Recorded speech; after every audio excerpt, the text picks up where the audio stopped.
靠主耶稣基督得胜的名，阿们。好，弟兄姐妹，这个题目奇异恩典50天哈，其实牧师想说，这个名称大家会比较有印象，比较有印象。如果要讲详细一点，就是说主耶稣复活到升天，到圣灵降临，耶稣奇妙的作为，哇，那么长，大家记不起来。奇异恩典50天，真的很奇妙。那这个主题刚刚我们子兰执事带领我们大家读了这段经文哈，就是路加福音24章。其实呢，我们在上个礼拜很多弟兄姐妹很认真哦，参加了我们的这个受难周的早祷会。感谢主，很多人哦，原来大家早鸟了很多哎哈，每一次参加都50多位哈，大家参加完了才去上班去工作，真的很感动。因为我们第一次主办，刚想说如果10几个哈，那大家一个小的灵修是很好了哈。不过我们也感谢主，那几天哈，我们特别有一个非常好的分享，就是我们义德兄今天下午他的早餐店要开幕了，我们就前面那4天就试吃，请他送早餐来，让我们帮他试吃看看。他吃的都很有感觉，说哇，谢牧师吃完1颗，说现在我们2个一个吃就好了，2个一起吃1份就好，表示说分量很足了哈。先恭喜义德兄，他今天下午他们这早餐店要开幕哈，我们用拍手欢迎他，鼓励他好不好？义德兄哈，好欢迎，感谢主。那我说那个早餐早祷，然后早餐有很好的体验哈。我们会邀请弟兄姐妹在受难周的时候读耶稣从荣耀进城，我们的棕树主日，一直到主受死埋葬，哇，那个经文是量很多哦，要灵修4、5天把它读完。不过复活之后耶稣的故事相对比较短一点啦，有马太福音最后1章28章，有马可福音最后1章16章，还有路加福音也是最后1章24章。所以你要翻耶稣复活的故事，反正每一本福音书翻到最后就好了。那约翰讲的比较长一点，约翰有2章如果再加上圣灵降临，刚刚我们读了第2段使徒行传1至2章，所以算一算呢一共5、6章7章了。你这7章你可以在我们在圣灵降临节以前，希望大家每一个弟兄姐妹都把它复习一次，7章而已读一下。那牧师今天用这个主题实际是为了做一个总括的描述啦，介绍，因为单一的主题就可以很深入的分享了。不过今天我想用奇异恩典50天来把这一段故事做一个简单的描述，一个归纳整理就对了其他大家有一个很深的印象奇异恩典50天，我们除了这段经文，刚刚我们读的这段是哪一段落呢？其实就是路加福音记在耶稣复活之后呢，他向玛利亚显现那个坟墓开，然后第2段是耶稣向在以马忤斯这条路有2个门徒在那边忧愁的走的时候，耶稣来陪伴他们。那段故事很长那之后就是36节记载了这2个门徒跟耶稣一起吃晚餐，才知道说原来跟我们陪伴我们在路上的就是我们的主我们的老师眼睛亮了。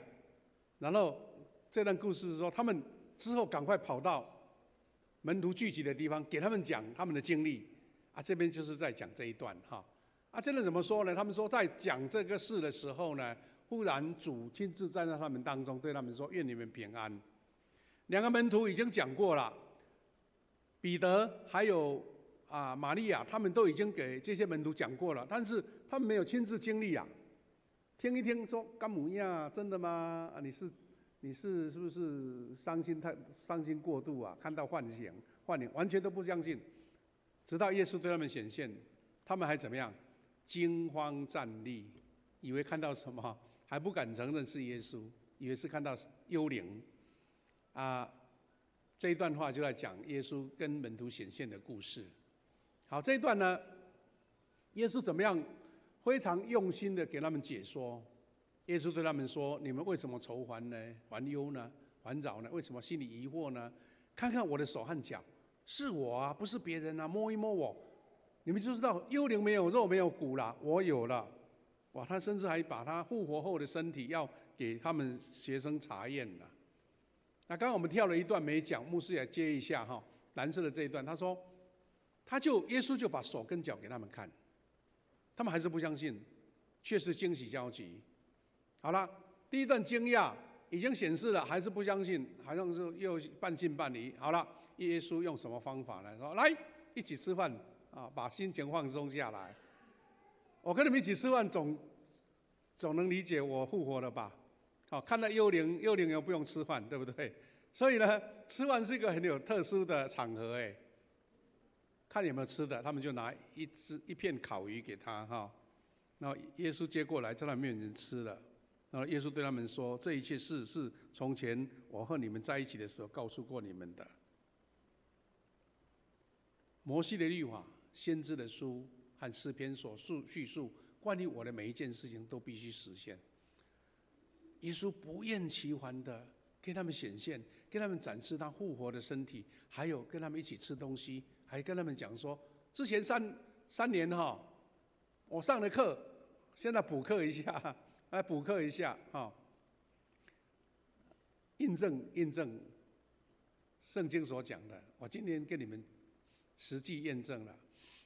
那重要在一点，第45节，于是他开启他们的心智，使他们明白圣经的话。这段话是何等重要！以前读了3年哦，白读了，是因为他们不清楚，无法去察觉。但是主开了他们的眼，开启了他们的心智。弟兄姐妹，很重要哦哈！我们现在教会很认真，大家上上礼拜不是颁发了1年读完圣经的名单吗？哇，整页的名单。很多人可能有一种困难，就是无法突破，说照我读圣经读的干燥无味，这样子读不下来。请记得，你要先跟神求说：主啊，就像门徒被你开启心智啦，让我明白圣经的话，而不是拱他。当然有的是说，我就按照规矩哈把它读完，那懂不懂没关系。有时候我们在平常的生活当中，也不要太给自己压力啦。但是记得你要明白圣经，耶稣开启了门徒的心智，他们就明白了。好，那接下来又接了刚刚我们读的第2段，又对他们说，圣经记载基督要受害，第3天从死里复活。你们要奉他的名，把悔改和赦罪的信息传开，从耶路撒冷遍及万国。这个就是跟马太福音最后1章最后2节所说的大使命，在这边也重复的实现了。他说：“你们就是这事的见证人。我要亲自把父亲所应许赐给你们的，他就是圣灵啊，也应许圣灵，所以你要在城里等候，直到上面来的能力赐给你们。所以整个耶稣复活这段时间，这段经文是一个简短的描述了，要把耶稣的40天要做的工作都呈现了出来，使他们明白圣经，使他们确信耶稣复活，使他们知道他们的使命是要等候圣灵，然后传福音，然后做见证人。好，那第2段其实就是路加的衔接啦，所以路加写了路加福音之后呢，又写了这个使徒行传，他特别注了一个名字叫提阿非罗，就是说这个是当时的一个执政者，他特别呈现给他，表示这个署名我要呈现给你的。那在当时有很好的用意，表示说我写这个东西不是随便乱写的，要呈现给我们的执政单位，让大家也看重这本书。然后他就讲了这段话，说我前面讲的，后面我接下来。他说我写的第1部书就是在讲路加，我已经把耶稣一切的事迹和教导，从开始工作，然后到他被升天那日都叙述过了。所以表示说这个事情是耶稣升天了，圣灵降临了，教会建立了他才写给这位提阿非罗大人，然后讲述他的故事。那所以我们讲说使徒行传就是这个圣灵行传。耶稣已经升天了嘛，圣灵来了嘛，圣灵怎么继续工作？他要见证这段历史、这段故事。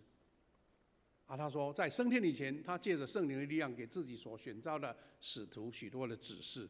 这个就是我们一起在领受的部分哈。那路加福音讲的这一段接续就是我们后来在纪念圣灵降临的故事的前奏哈。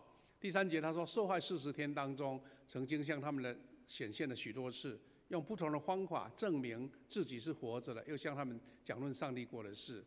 那这些话，牧师只是说把这2段经文当成一个绪论，或是一个背景的介绍，因为我们说复活之后到圣灵降临这7章呢，每一个重点都可以当一个主题来分享啦。那今天有一点类似像总论一样在一个概论，让大家用比较轻松的方式去了解这7恩典50天，7恩典50天。那这7恩典50天就是从主复活到圣灵降临节。好，这是基督信仰当中极关键的时期，因为主复活后的关键的50天标志什么呢？是从耶稣战胜死亡到他重返荣耀，最后差遣圣灵建立教会的完整过程。所以这50天不是普通的50天，而是一个奇妙的旅程，也是奇妙翻天覆地改变人类历史的50天。那我们可以稍微简单做一点归纳哈。一个段落一个段落。第一个段落就是主复活显现的40天，刚刚我们已经稍微讲过了。第一个初期显现是向抹大拉的玛利亚，以及前往以马忤斯的2个门徒，以及后来的10位门徒显现。当时多马不在，所以多马这个故事在约翰福音有记载，那其他的部分没有讲到。第二段就是我说的约翰福音记载，他兼顾了多马，因为多马那一天不在。人家门徒已经先接受了这个教导了，他还在半信半疑所以耶稣特别又给他补课这个多马也蛮幸运的，蛮福气的我们读书没有读到了，要来补课。我们现在的门徒学校也常常在补课，你没有上过，那再来补就是要为了先搞清楚嘛对不对所以补课是很重要的。你知道吗？多马后来的故事不是记载在圣经了，但是这位多马有一些外面的经典在记载，他后来千里迢迢到印度去宣教。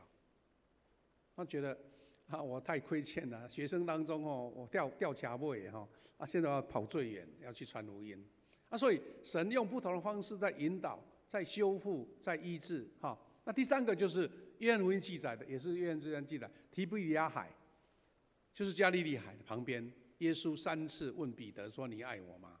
还为他们准备早餐，把这个门徒彼得恢复了。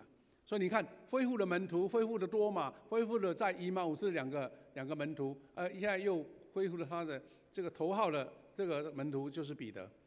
耶稣这50天不是休息50天就是要整个把所有的使命交托在这一群原先考试不及格的，快要被退学的，或是翘课的，重新又把他招回来。50天，改变了这些门徒，也改变了世界，也改变了福音的现况。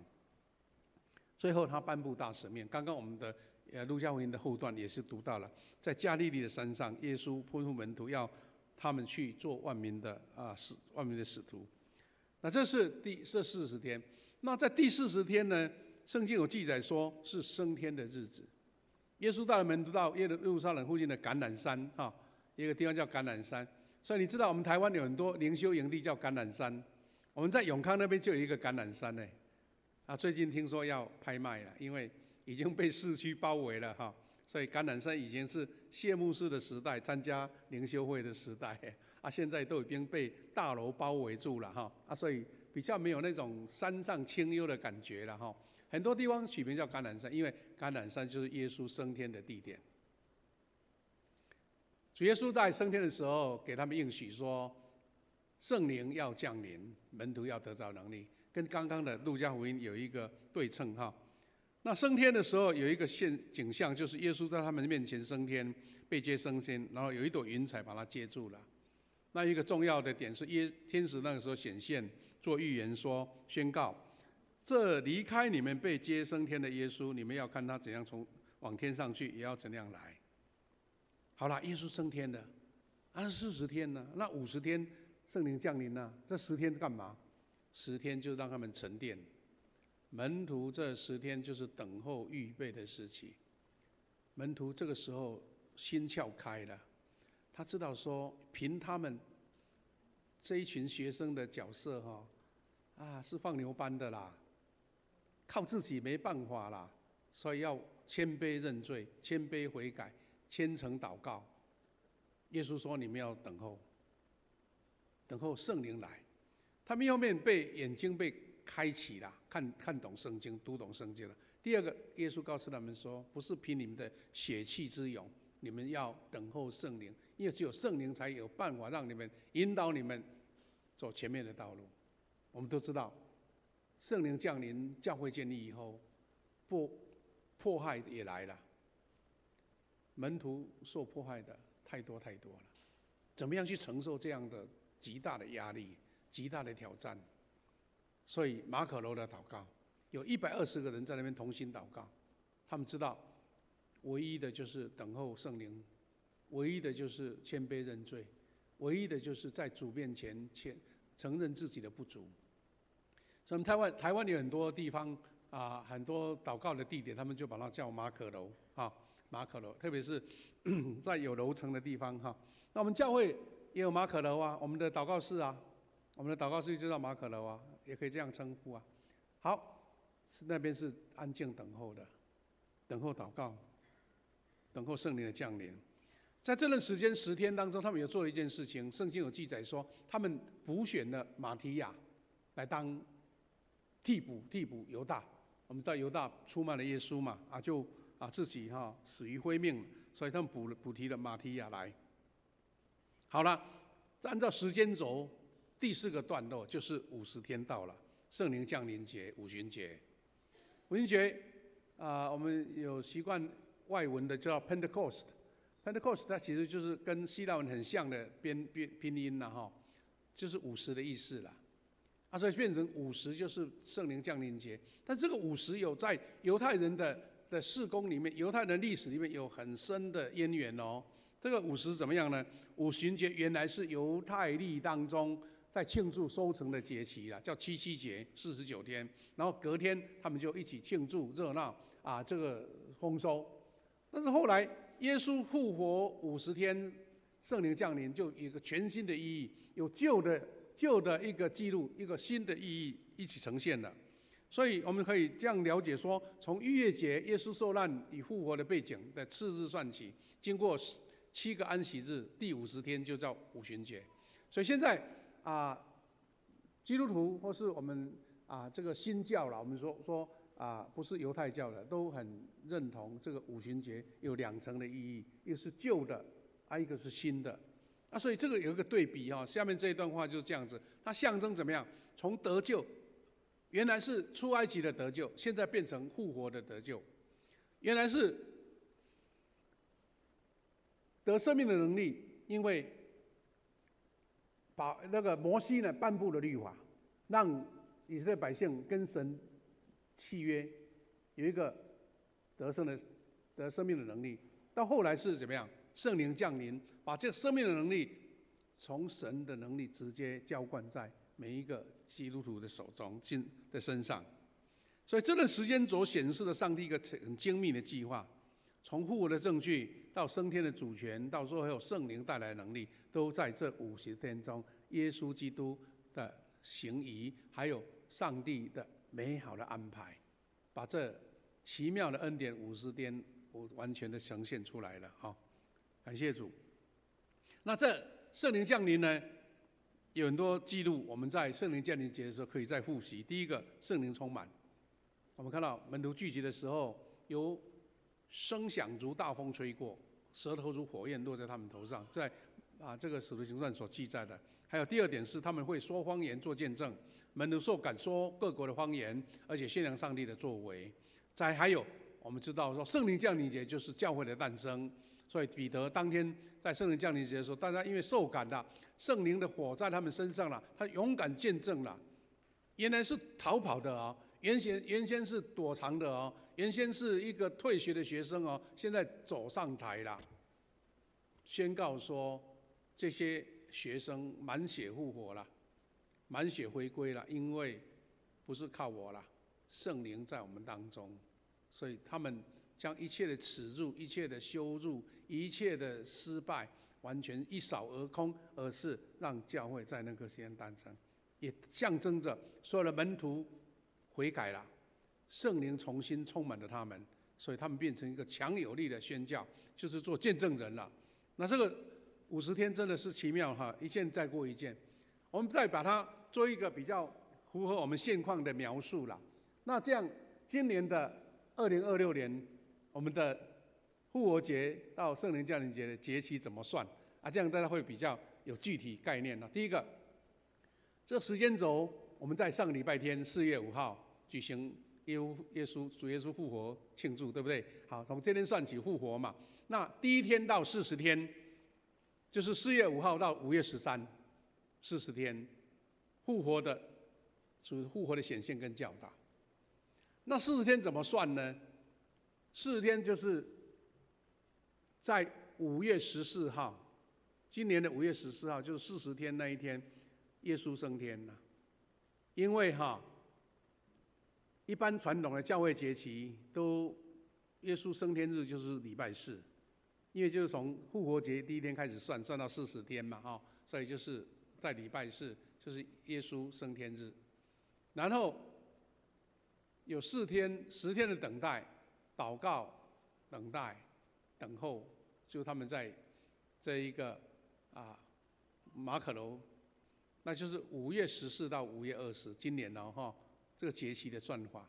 那最后一天5月24号，今年的5月24就是我们的圣灵降临节。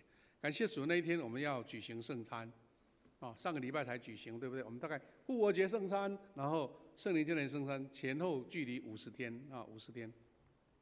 感谢主，那一天我们5月24号呢，我们台南第一小区，我们台南市的教会也要来我们这边举行。下午早上我们自己的礼拜，下午他们也要聚集众教会来我们这边举行复活节、圣灵降临节的感恩礼拜到时候我们也鼓励大家留下来参加，了解跟其他教会来认识交谊了好，这些简单的描述，牧师要把焦点浓缩在2个很重要的事件，在这奇妙恩典50天当中，我们要从一个联想，奇妙恩典50天，然后从这50天映照到互强教会的50年，一个很奇妙的对比。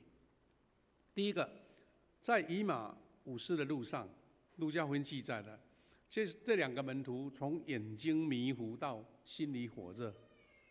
以马忤斯的路上，耶稣的教导是有两个项目，一个是上帝的话语，加上与主同席，主耶稣邀他们一起吃圣餐，那是一个圣餐的另外一个印证所以他们完了之后说：“我们怎么心里火热？我们眼睛开了，原来我们的主就一直在陪伴着我们，所以才有这2个门徒去跟其他的学生来报告事情，就是我们刚刚读的路加福音的经文。所以我们也看到说，耶稣他不是很急躁的用超能力的方法，而是慢慢的引导。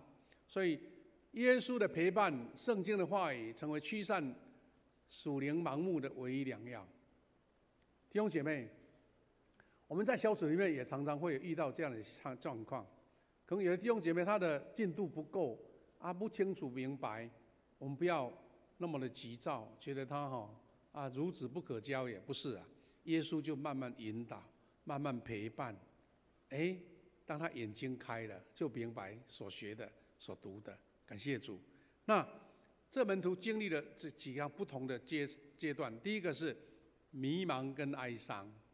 蓝色的字是原来的圣经的经文17节、21节是说2个人面带愁容。他说：“我们素来所盼望要赎以色列民的就是他。”他一直在怀念这个耶稣竟然死了啦，啊，我们期待的都落空了，怎么办？他们已经听到妇女报告耶稣复活的故事哦，他们还是没办法接受嘞，没有一个真实的信心在里面。现在过去式的盼望，门徒还留在过去，耶稣已经复活了，他们还留在哀伤受苦，耶稣钉十字架的路上。这是第一个阶段，他们在走向以马忤斯。弟兄姐妹，为什么要去以马忤斯？我们都很清楚，很容易理会。那门徒无缘无故跑去那边干嘛？一定是很害怕在耶路撒冷那边不知道风吹草动啊，就逃不掉了。但是在这个可以象征两个门徒，就是象征这一群当时追随耶稣的人嘛。耶稣用这两个人来做一个象征，让他们知道原来主一直没有离开他们。那耶稣怎么做呢？用圣经来启示。所以耶稣在跟他们陪他们走的时候，27节说：“于是从摩西和众先知起，凡经上所指的自己的话，都给他们讲明白了。”耶稣没有用大神机啦，显得这个大轰动，没有，就是陪伴他们，用上帝的话语，特别是他们知道了旧约的经文来建立他们的根基。那是第二段圣经的启示。第三段，眼睛开了。说到了坐席的时候，耶稣拿起饼来祝谢，拨开递给他们。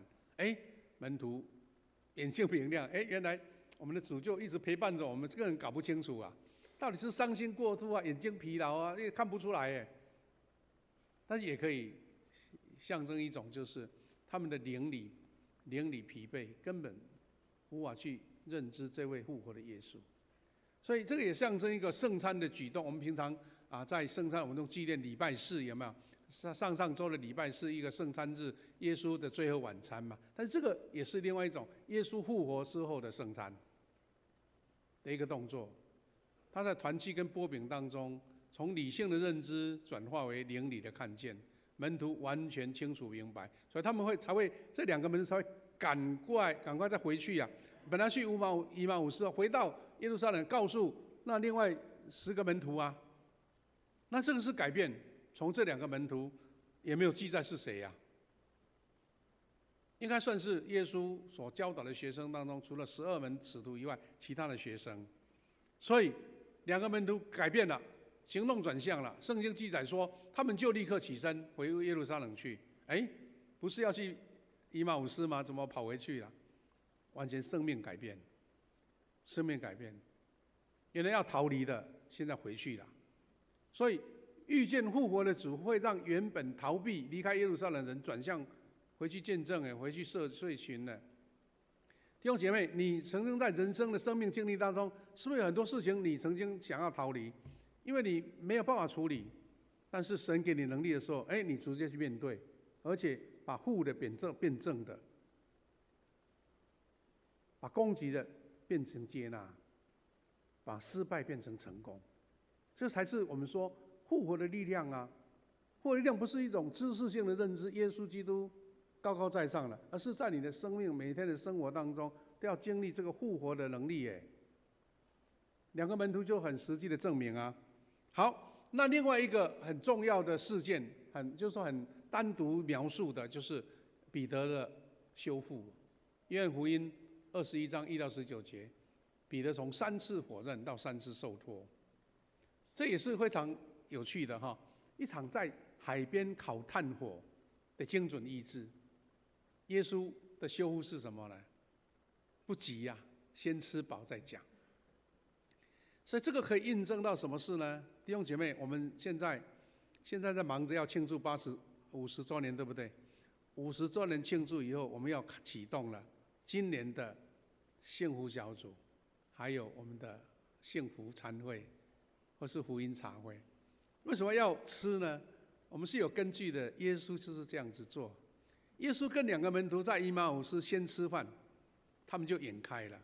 这里门徒整夜在那边忙着要打鱼啊，打得精疲力尽了。耶稣说：“我们来烤火，让身体温暖，然后呢，一起吃东西，喂饱他们，心就被得医治。”所以弟兄姐妹，当我们邀请朋友去咖啡厅喝杯咖啡，当我们交朋友吃一个简单的午餐，请记得，神要工作哦，很好工作，在吃饭的时候，在分享的时候，在喝咖啡、吃甜点的时候，所以我们不要把它太世俗化，说啊吃吃喝喝好像在玩乐，不是啊。神只要动工，这个是最好的途径。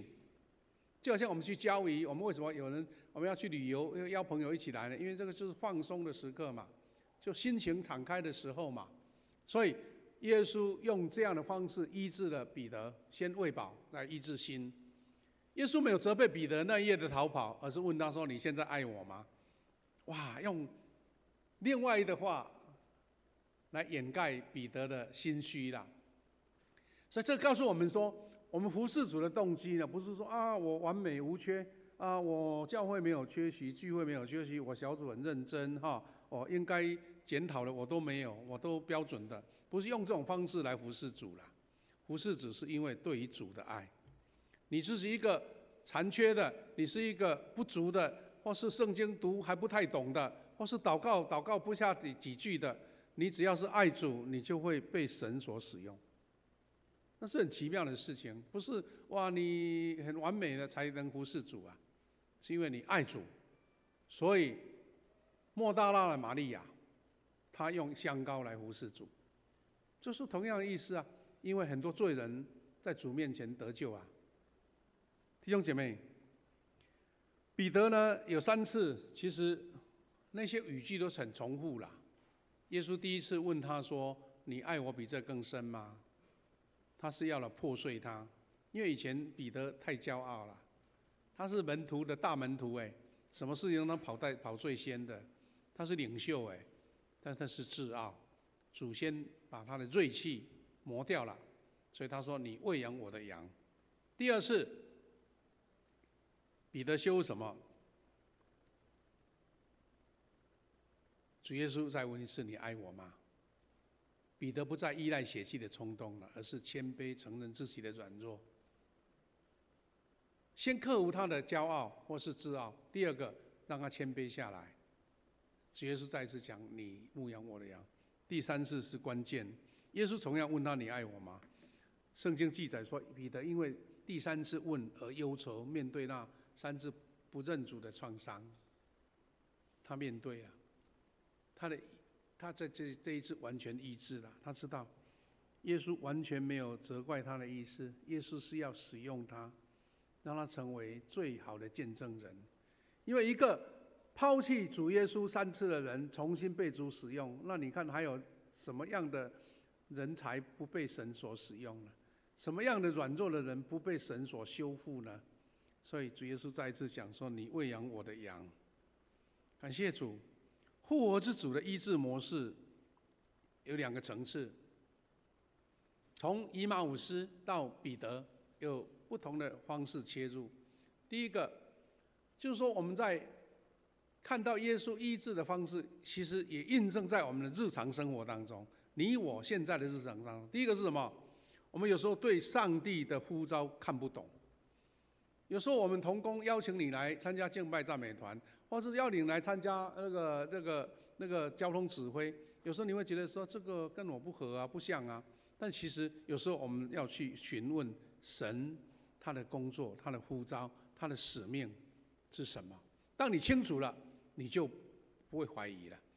以马忤斯的门徒呢，他们不清楚、不了解，还往以马忤斯跑，以为耶稣的整个工作结束了，一切的运动已经消失了啊，只好各自解散了。不了解，你就有这种现象。但是耶稣把它医治，把它挽回来。第2个，自己曾经失败，有时候过不去。有时候我们常常在服侍神的当中也会经历哦，比如说遇到了挫折，甚至遇到有人言语上的刺激，或是觉得很不如意，你会失败了，以后叫我做什么我都不想做了啊，勉强还能做的就来这边做礼拜就好了，其他不要做了。其实彼得伤的比你深多啦，他遇到了残酷的挑战是比我们多太多了。但是主耶稣说：“你爱我吗？”当你说你爱主耶稣，世上一切的搅扰、困难、挑战、失败，甚至冷言冷语，都无法阻挡你热爱主耶稣。你的生命会重新被提升。这个是基督徒这50天当中所经历到的。你读了这一段这些经文，7章的经文，可以明白耶稣改变一个人，改变一个群体，也要改变你。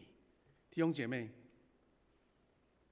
我们看到在这几个里面有3个解释。第一个是在理智的层面，以马忤斯透过解释圣经，耶稣解决了他们对受苦弥赛亚的神学上的疑惑。刚刚不是讲说2个门徒要往以马忤斯，他讲说以前这个不是要来拯救我们的吗？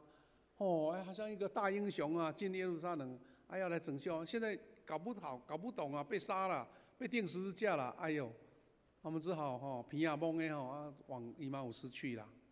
不了解受苦弥赛亚，他们以为要戴王冠登上王座的那种形象，不是啊。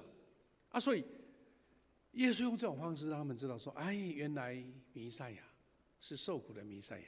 这个是理性层次。然后第二个是生活的层面，他们在海边捕鱼，透过供应所需他们圣经有记载说有153条，耶稣让他们重新把鱼捕回来，那就证明他依然关心门徒最基本的生活。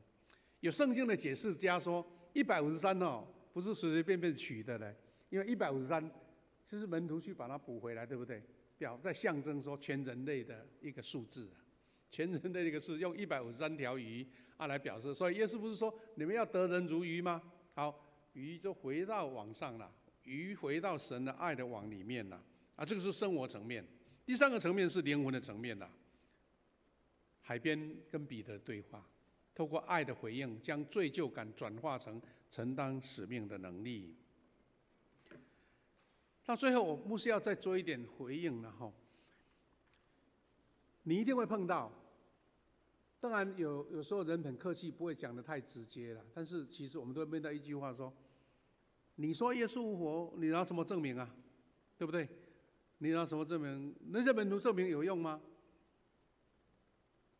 说不定就像当初耶稣复活之后兵丁回去报告。他们的主管说：“哎呀，不知道耶稣看不见了，那个墓空空的了。”他们赶快制造一个谎言说：“就是门徒偷走了。”他们为了验证耶稣复活故意把耶稣的尸体偷走了，然后验证说复活了，为了让他们这个故事能够圆他们的故事。当时就这样宣传了好，很多人就这样用这种反问的方式说：“你凭什么证明耶稣复活？”好了。门徒的见证也不能凭证也没有影像那就我看到一个短片这样讲解，我觉得很有意思。他说：“好，你凭什么耶稣复活？你是真的还是讲编故事的？”他说：“用一种方式来反证，第一个，为什么这群门徒逃跑了，还愿意回来？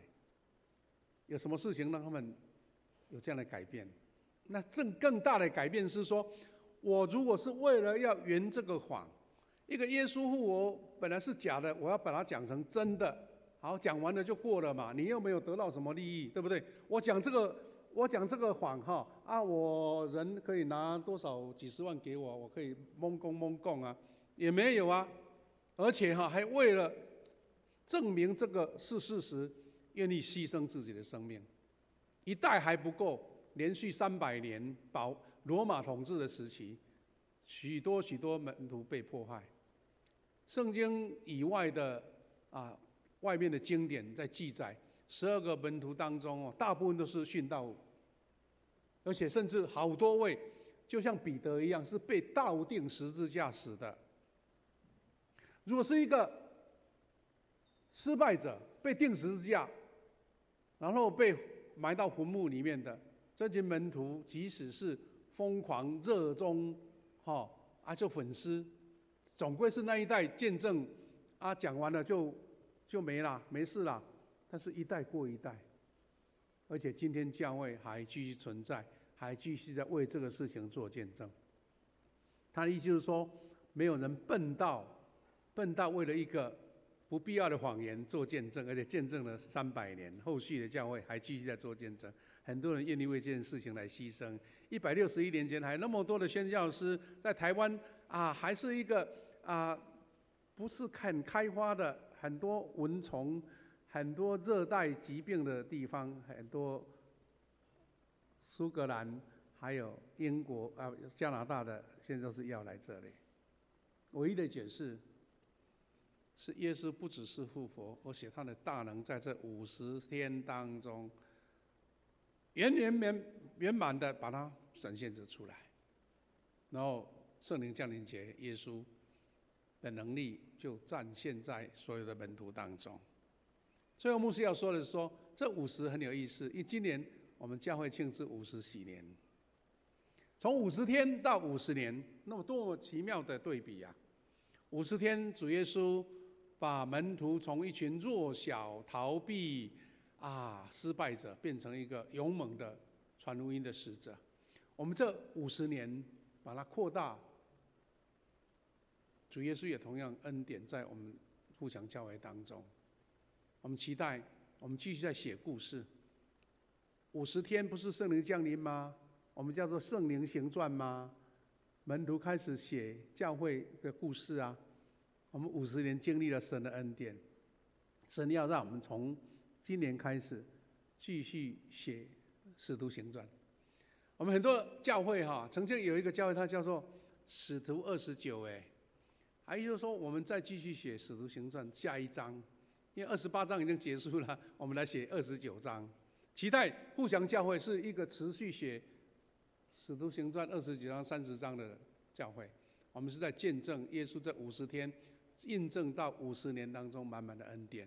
弟兄姐妹，我们这个时候要做一个祷告，之后有一个小小的一个程序要进行，我们要为一个姐妹来举行这个信仰告白，还有一个我们的中模代祷的见证我们现在做祷告，一起来进行下面的程序。现在主，我们感谢你，50天看来是很短的日子，但是神让它成为一个奇妙改变历史的50天。从出埃及，从七夕节转变成五旬节，圣灵降临，大能让教会建立。从门徒逃跑失败垂头丧气，变成勇猛为主传福音的使徒。神啊，50天虽然短，但是见证美好大大的改变，奇妙恩典50天。是的，主啊，富强教会也经历了50年，一个50的动作，呈现加倍的恩典。愿我们在50年的时候，也承续了50天的精神，满满圣灵同工的记号，让我们在主恩典里面继续写下使徒行传后续的篇章。感谢赞美主，祷告奉耶稣的名祈求，阿们。弟兄姐妹，我们接下来有一位姐妹呢，她们上个礼拜她的时间